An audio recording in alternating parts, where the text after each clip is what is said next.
Hi, Tim Allen for QSPNLive.com. So I've just arrived at the Meyers Incident Command Post, and today we're going to get a rare opportunity to see exactly what's going on in the fire in those hills right behind us. But first, I've got to get suited up and get trained. So as you can see, I've had to change out of my normal street gear and into, and what is this getting called, Michelle? Nomex clothing. Nomex clothing, which is fire resistant. And this is what I'll be wearing as we go inside the containment area today to look at things. Now right now, Michelle is one of the PIO officers. She's going to show me and explain about this one piece of equipment that everybody carries that is possibly one of the most important ones that they carry, the fire shelter.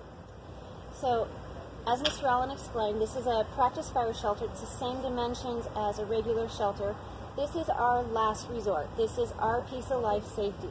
If we need to utilize this, we are getting rid of our pack, our tool. We're going in with a radio and some water. We'll have our helmet, our safety goggles on, our gloves, and all of our Nomex will be cinched down tight.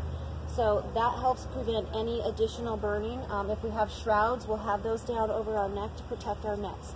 It is a tent made of thermal resisted, almost looks like tin foil. It's not tin foil, and it's made to withstand the winds. And as we go through the practice, I will shake it to simulate the winds that would be experienced during a fire front as it came through. When we select a shelter location, if we have time, we're going to ensure that we have low vegetation or no vegetation. Somewhere in the black is always good. We also want to make sure that we're not deploying somewhere where there are trees that could fall on top of us. And we're always going to deploy together, right next to each other. It helps give us a little bit more shielding from the heat. And we're going to talk to each other the whole time. And we'll also be talking, if possible, with our radios to command so that they know where we're at, what we're experiencing, and they can tell us and keep us up to date for the duration, which could be several hours that you could be within there until the fire front passes. And I think that's important for people to understand. This is when things have gone horribly bad as far as the situation around the firefighters, and this is absolutely the last resort. Yes, that's correct. We always have safety zones, safety routes, escape routes identified. There are times, though, that the fire can and weather can align and things can go a different way than is expected or planned. And so we never want to be in this situation, and we hope that no one ever is, although unfortunately it does happen sometimes.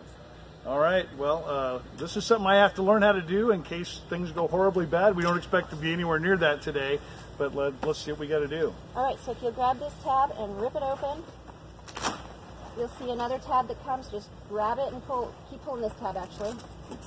And pull it right on out of the case. Okay, just throw that aside. Now, you're going to pull this red one and flake it open.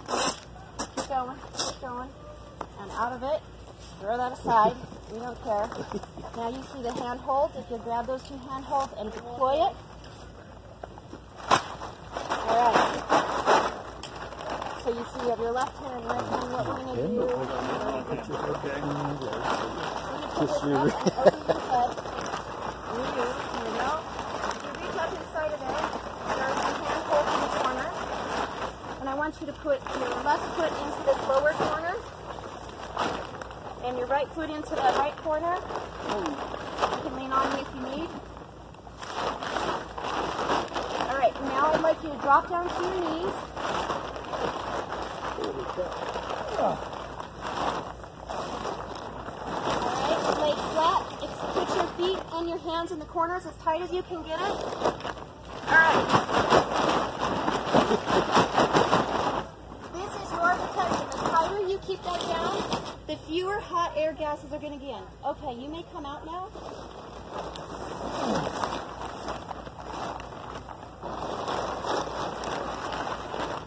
Now look up here.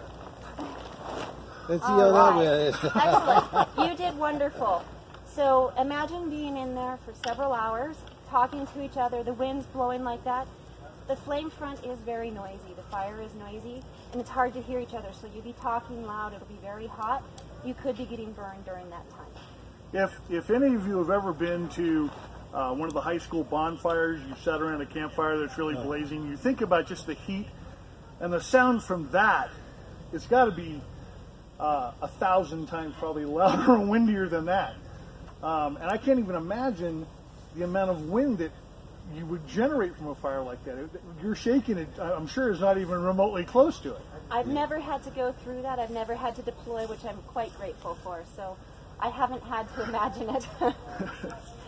All right, so now we're going to get ready, and we're going to go inside. So let's go see what we can find, Michelle. Sounds good. Thanks. Thanks. The Meyers Fire Incident Command Post, or ICP, is located just south of Skalkaho Road. From the ICP, Michelle took me back out to Road 5106 and drove a few miles south before turning west into the forest. We worked our way past several crews until we got to a drop point just southwest of Zeke's Meadow. During the drive, we could see areas where flames still burned along the check line. This line was constructed by fire crews to slow the advance of the fire should it reach this point. The fires we saw were consuming fuel sources that would leave the main blaze without anything to burn if it ever got there. So as you can see right now, we are actually inside the Meyers Fire Containment Area. We're located southeast from Moose Lake and Zeke's Meadow. We'll show you a map of this, but if you look behind me here, what's really interesting is you can see that the smoke is down here, but you can also see there's still a lot of green left. And the fire, while it's consuming a lot of fuel, is not completely devastating everything within the fire area.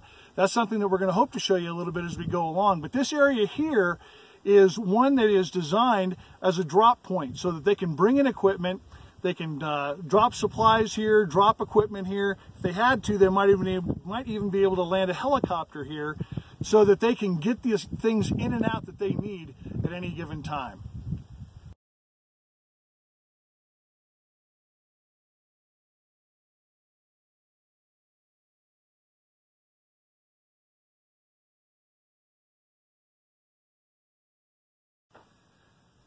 So right now we're near the check line that the firefighters have established to hopefully slow this fire down in some cases. But as you can see, right here behind me, we have some active burning. It's a creeping ground fire that could be backing a little bit.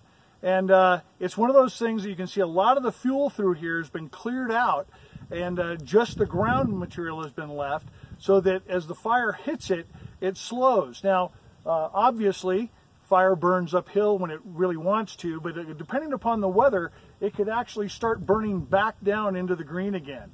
But again, as you start to look behind me and you see that there's fire, there's still a lot of green here and a lot of stuff that the firefighters have done to try and make sure that this place is still usable, still beautiful once this incident is over. So what you see behind me now is a log stack. Now this log stack was created when they made the check lines and the fire breaks. These log stacks are put here to reduce the fuel load in those areas so that the fire either slows or comes to a complete stop. Now these log decks, if they need to, later will be hauled out of here if the fire advances so that they don't become just a giant campfire. So we're here with one of the division leaders, Devin Haney. And Devin, where are you from? I'm from Alamosa, Colorado. Okay, and what's your rank and position out here? On this fire, I'm the Division Tango Whiskey trainee, Okay. group supervisor. And so your group here, again, we're kind of on this southeast part of the fire, as we said, southeast from Zeke's Meadow and Moose Lake. So what is your group's task out here? What is it you're trying to accomplish in this particular area? So we're continuing to improve our holding lines by removing the fuels from our constructed line breaks in the effort that if we need to do burnout operations, that we have success in holding them. And so as we talked a little bit, this operation really is not about what people traditionally think of as attacking a fire directly. It's a lot of indirect work. What does that indirect work kind of entail? Well, you know, the difference between indirect and direct is that, you know, your proximity to the fire. And so the indirect, we've identified that we can't safely attack this fire in close proximity. And so that's the main difference of what we're doing here. You know, it's just changed the way we're battling this one in particular. And so a lot of this wood that looks like a giant stack of firewood, you're moving out of the fire's way so it can't burn. That's correct. So we're attempting to deprive the main fire of sources of fuel. All right, and so is that pretty much your task for the rest of the day, I guess? I just heard on the radio. Yeah, that's the rest of our task for today. You know, we'll continue to improve our containment lines in an effort to be prepared for the event that we have to use them. All right. Well, thank you very much, Devin. We appreciate it and hope you guys stay safe. Well, thank you. Appreciate your time. So what we have here is an example of delimbing the trees. Now, by getting rid of these branches that are on the lower parts of the trees, it keeps the fire down on the ground and burning in the grasses, which is a slower, less intense fire.